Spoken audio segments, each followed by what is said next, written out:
తెలంగాణ రాష్ట్రం. దానివల్ల గౌరవ ముఖ్యమంత్రి గారు ఇంకా పట్టుదలతో ప్రజలతో మమేకమై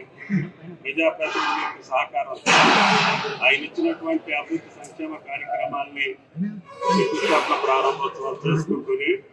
భవిష్యత్ తెలంగాణ నిర్మాణం కోసం రేపు రాబోయే రోజుల్లో తెలంగాణ ఏ విధంగా ఉండాలి అనేటటువంటి ఒక రూపకల్పన చేసి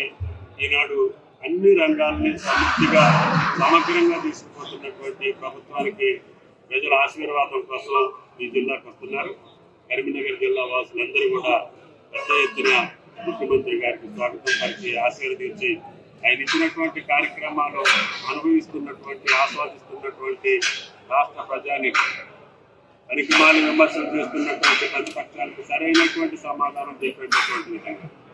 ఆయన గారు అసాధ్యం అనుకున్నటువంటి